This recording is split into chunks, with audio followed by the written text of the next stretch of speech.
Welcome. I'm so happy that you guys are here today listening to this interview with my friend Bonnie Wayman. Bonnie and I connected a couple months ago at the Best Ever Conference out in Salt Lake City, and we immediately became friends. We're both in real estate, and she has some incredible experience. I'm excited for her to share with you all today. She's an asset manager, and I think this is a very important piece of the puzzle when it comes to investing in real estate at any level, whether you're doing small management with your own properties, a couple of rentals, a multifamily, or if you're doing rentals of hundreds or thousands. Bonnie manages a number of properties, and she's going to tell us a little bit more about that today. But I just want you guys to hear her story. It's really impactful, and she has some incredible stories and background that I think will be really helpful for our audience. And so thank you for being here, Bonnie. I really appreciate your time. It's been so good to connect with you over the last few months, get to know you better. She is also a mom. She has beautiful children. She's out in Colorado. And yeah, I'm just happy for you to be here. So thank you so much. Yeah, thanks for having me. Happy to Do be you, here. yeah. Do you mind kicking us off with a little bit on your background and your experience, how you got to this place? Yeah, so I think like a lot of people, I got into real estate on accident. I was in college and I was living on campus and I was miserable and they wouldn't let you move off campus. And this was 2008 and my parents, who are much smarter than I am, suggested that we buy a house and I rented out to my roommates. So we bought a house near campus. And I found all of my roommates and I rented out this 1,400 square foot house. We had somewhere between like 4 and 6 people living in it at all times. But it was more than enough to cover the mortgage and the expenses. And I didn't really think about it. I lived in that house for 7 years. When I was ready to leave Denver, where I was, I went to sell the house and I had made when all was said and done, I'd made $100,000 off the house. And at that point, I was working a corporate America job making, I think it was 40,000 a year. And I was like, well, that was a lot easier than my job. And so it sort of put that in my head. Took me a couple years. Then I did what, people who listen to Bigger Pockets know as of the stack. So I house hacked, then I bought a couple single family houses, then and I self-managed those, learned a lot from those, which I'm really grateful for, to learn on something very small with my own money. And then I went into the smaller multifamily space. So I bought a sixplex and then I found a partner and we bought a fourplex and a fiveplex.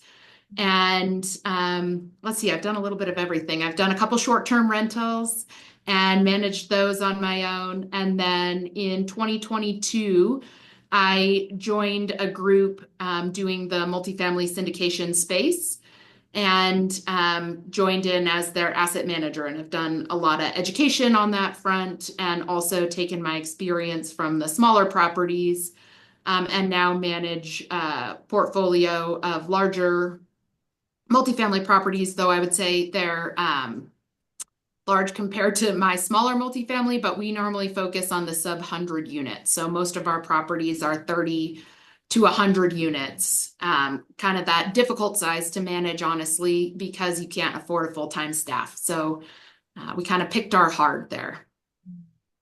And where are those located? Um, so my individual portfolio is all in Colorado. The Our portfolio with Wild Oak is in Oklahoma, Arkansas, and Texas. Okay. And you said they range from 40 to 100 size units. How many different properties across that space? There's two properties in Oklahoma, working on a third there, one property in Arkansas, and one property in Texas. It's been interesting. We started in those areas and we have found our acquisition strategy at this point is we will only acquire properties in the range of our favorite property managers. Mm. So we now acquire properties in places where our manager will go and we won't go out of that because we've had some challenges on properties where we can't find the right management. That's so good. I was going to ask why some states and why Yep. like the growth. That was another question that came. Yeah, yeah. I mean, we like the area as well. The cost of living is good. We really like the growth and the population trends. But also that's where our favorite managers are. Absolutely.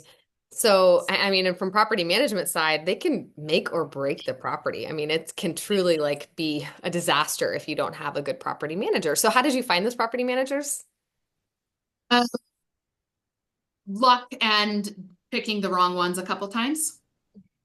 Yeah. And I assume you probably talk to them on like a weekly, daily. I mean, you probably are interacting with them regularly. Yeah, so our property managers on like a nicely stabilized property, I like to talk to them every other week. And on a property that's still in flux or is recently acquired or undergoing any sort of transition, I'd like a weekly call with the PM. Makes sense. Yeah, tell us more about your role as that. I mean, I, again, asset management is so important, but I think it's often very underlooked in this business. We see all about, the returns and the property itself and the people, front facing, but I think asset management is often like behind the scenes and it's vital, just like the property management. If you don't have a good asset manager, I think the property can fall apart. So tell us more about what your role looks like on a day-to-day, week-to-week, monthly basis. Yeah, so I'll give you a little bit of an analogy that I found helpful. So it's a football analogy, but the asset manager is the coach of the team, and the property manager is the quarterback. So the asset manager or the coach is in charge of the vision, of the game plan. That's us executing our business plan that we did in our underwriting. Our job is to look at the competition, to decide where we're going to spend money, and then the property manager or the quarterback is going to go out on the field and they're going to execute that vision. But the coach is always up there tweaking and seeing what's happening on the field and changing that to help reach our final goal, which is to help our investors get their promised returns. And so that's sort of how I view of it. Like the property manager, I'm not on the ground, I'm not talking to tenants, I'm not collecting rent, but I'm looking at it from a bigger picture. Like what was our goal? What was our plan? How are we going to spend our CapEx dollars?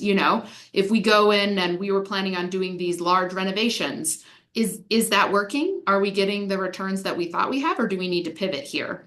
And so the asset manager is in charge of that. Then looking at how is the property manager executing? Are they spending our money the way that they should? Are they bumping rents here? Making sure that that part is working as well, and then taking that information back to the investors and communicating where we are, good, bad, or ugly. Here's our plan. Here's what we're trying. Here's what's happening on the property. Here's your distributions. Like all of that part is also on the asset manager to kind of keep that communication going with the investors, at least on our team. I know on some bigger teams, you have a full investor relation person, but we do not have that. So I also help with the investor updates. What? You do an amazing job. Like so impressed with all the different balls that you juggle in this role. It's a big role, and the more properties you have, I assume the more that you're taking on and having those regular calls and all the different things. So how do you, I guess one question, and you sort of talked about this, but how are you monitoring and optimizing your asset level, like performance? I mean, you're having these calls on a regular basis. You mentioned spreadsheets before our call. Like, how are you tracking things and how do you, for me, I'm not as detail oriented as you. I feel like I drop some things. So how do you keep track of it all and not lose your marbles in the process? Well, that's to be determined. No, I'm just kidding. We one of my favorite tracking metrics and the part that kind of keeps me grounded is that we always do monthly what was our original underwriting budget. So not what was our budget that we created this year, but when we bought this property 2 years ago, and we said by this point our rents were going to be here and our expenses were going to be here and our NOI was going to be here. How are we tracking against that? And again, that takes it back to your investor returns, right? And your business plan. How are we executing against our actual business plan? And that's going to go up, and we're going to have weird months with weird expenses, and it's not going to be perfect. But like overall, how are we returning based on our business plan? And then, so that's like the biggest picture. Before every property management call, I have a standard that I like to receive a report from the property manager as well as attached, T12, rent roll, all of those things. So it gets really detailed. You're looking at every line item. You're looking at the general ledger to see the expenses coming out. You're making sure that the bills are getting paid and nothing is getting too overdue. you're looking at the rent roll, you're looking at how leases are expiring. Do we have too many leases expiring this month? You don't want 20% of your leases to expire in December when nobody's moving. So there's a lot of details that go into it. And I'd say it's my favorite part about asset management is it's like this puzzle, right? Of a lot of moving pieces, and there's a numbers piece down to like really granular detail, and there's also just the people piece. So how are you building that relationship with the property manager, especially if you have on-site people, so that you're motivating them correctly so that they want to do a good job for you? Oh, that's so good. That's really, really good. And not an easy job. So well done. I know that I'm sure that they appreciate those calls and like that interaction and just your partnership. I mean, you're in it together. Like you really are Yeah. partnership. Like they have to do well. You all get to work together to do well for both your investors, your properties, your tenants. I mean, it's a trickle down effect. So, talk about your challenges that you've experienced. You know, we've had some challenges the last couple of years. What kind of things make this job, I guess, a little bit hard? We've already mentioned some of them, but it sounds like you don't mind the details. You don't mind like some of the nitty gritty things that other people like myself don't love. So tell me about the other challenges you've experienced.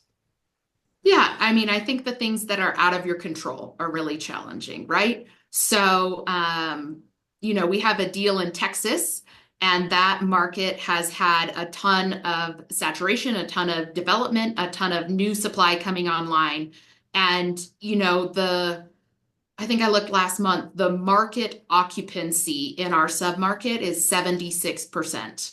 And so when you're underwriting, you're not projecting that is your market occupancy. So obviously you're having to beat that, but it's incredibly challenging. And so working with your team to push them to do as best as you can for the property, but also being realistic of where the market is in different places. And again, that's really different for the different submarkets. And it's not even just like the big city, but what about the south side of that big city? Where is that, And what about in just C class versus B class, And so that can be really challenging managing those things that are out of your control.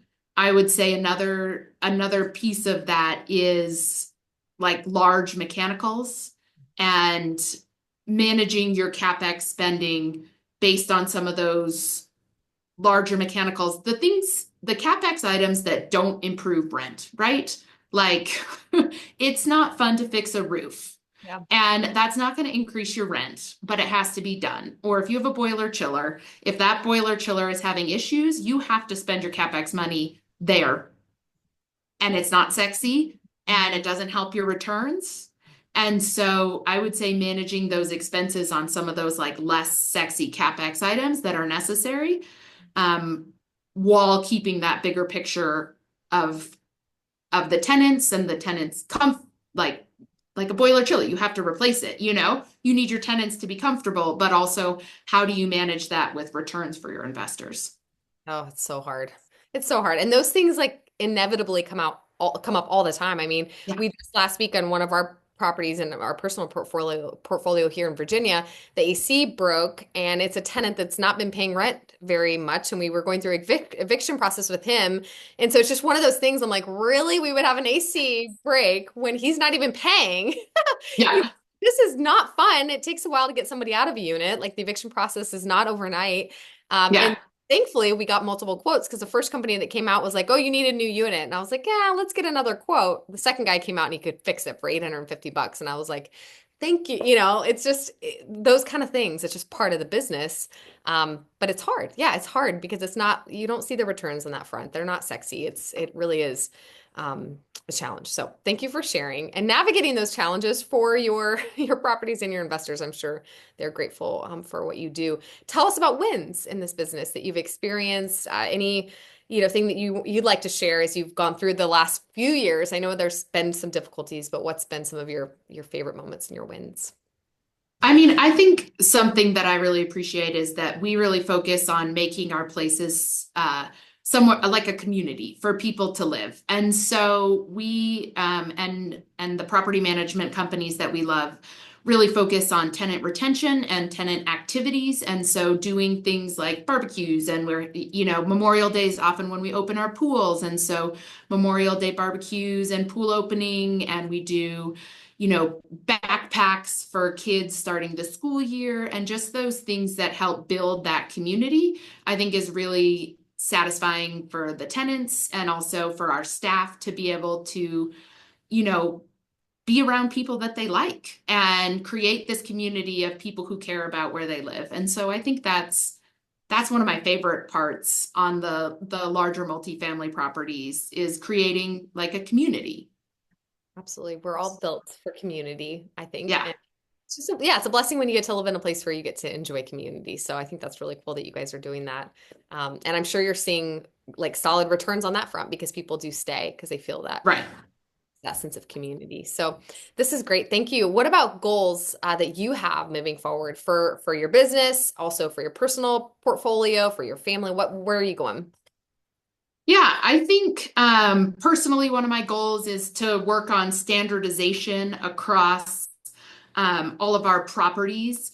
We do have a couple different, we right now have three different property management companies, so all those reports are coming back differently. I've been really diving into AI, and so I'm trying to create systems in, actually I have four different property management companies. Five. I have five. So all of their reports are different. Somebody might call it net operating income, somebody might call it, net income, and they don't necessarily put things below the line. And so creating systems in which we have standardized reporting, which makes my weekly meetings easier, so we can compare one property compared to the other. I'm doing a great job at tracking one property over time, but comparing the performance of this property on this PM system with this type of reporting compared to this property on a completely different system is tricky. And so that's one of my personal goals as the asset manager, is to create consistent KPIs that you can look at from a portfolio standpoint, even though all of that data is super mangled. Yeah, that makes sense. And Yeah. smart that you're using AI. I think that's the way of the future. Like we all need to be in AI. I'm trying to get into it more. There's so many opportunities. But you just had did I see that you were on a webinar or work podcast about AI I recently? was, yeah. So last year, I had never opened ChatGPT. I'd never used AI. It scared the bejesus out of me. And I saw this mastermind. Her name's Vanessa Alfaro, but and I was like, I need to learn how this works. Like, I'm just going to get left behind if I don't learn how this works. So I signed up for the mastermind, and um, it's like drinking from a fire hose. Like, it can be a little overwhelming because there's so many ways. You could use it in every single thing that you're doing today. And so it's been really helpful. I've been in it, what's that, like 6 months now, and I'm using it in ways that are absolutely making me more efficient. And, I use it now. I used to do all the monthly reports in a Microsoft Access database and then put them in a Excel document. And then, and I've been able to cut my time on more than half on those monthly reports by having AI help me with some of that. And I also have AI like write my first draft of the investor reports. And so it's taken a little bit of time, but finding ways that it can help me and make me more efficient. What Vanessa says, which I really agree with, is for the most part, people or AI is not going to replace people, but people using AI is going to replace people who are not. And I Whoa. can really see that in the way that I am more efficient and I can get things done quicker, and I don't like AI writing everything for me, the final draft, but my previous job before real estate was I was in marketing, and like my entire job was writing that first draft that was, maybe mediocre. And now AI can write that first draft for me, and then I can improve it and make it, A class work and not C class work. I agree. It definitely like helps prompt my brain. You're giving Yeah. it, but then it helps me get started. Like you said, I love to use it for all those different things. I mean, emails or social media or, communications, whatever it may look like. And it just really helps me get just my thoughts out in a more compiled, like legible and Yeah. impactful way. It really is. Sometimes I just need it to be more, just to make more sense. And sometimes it just doesn't in your brain. You got too many things that you're trying to work through. And so AI has been, at least I do, AI has been really, really helpful. So that's awesome. Thank you for sharing that. I'm curious about your why. At the end of the day, all this information is really helpful. What you do is huge and so impactful for your investors, for your tenants, for your business, for your family. But like, tell us more about why do you do this? I mean, what really drives you? Yeah. So, as you mentioned earlier, I have kids. I have little kids. I have a 2 and 6 year old. And what I love about real estate, whether that's investing in small properties yourself or joining a group and doing syndication, is the flexibility that that gives you, right? And so I set my own schedule. My goal is to not work 40 hours a week. I'm looking to work 20 to 30 hours a week and be there with my kids. Like, I want to pick them up from school. I want to take them hiking on days they have days off. And I have, calls and work to do, but a lot of that can be moved to after bedtime or while they're in school in that shortened window. And so, I mean, my why for real estate is to be there with my kids and be a present parent and be a full human, a full human. I also want to get outside and hike and spend time with my parents too. And so that's really important to me and something that I've set pretty firm boundaries around is that comes first. And the group at Wild Oak is amazing and they all have young kids too. And so, people really mean it. Like, if your kid is sick, skip the call, I've got you. And that's everything to me. I totally agree. I resonate with that a Yeah. lot. Yeah, we bonded over this in Salt Lake City, just our desire to be good moms, present for our families, but also we love to work. I mean, we're passionate about real estate, and so it's been really cool to get to know Bonnie and see the ways that she's impacting her company, again, her investors, her tenants, the people she's with. I mean, she's already had an impact in my life in the short time we've known each other. So I'm really thankful for you and grateful for the chance to talk to you today. Any last words, anything you'd like to share before we wrap up? No, I appreciate the time and it's always fun to see you and catch up a little bit. Absolutely. We'll stay in touch for sure. And let me know if I can be a resource to you in any way. So thank you.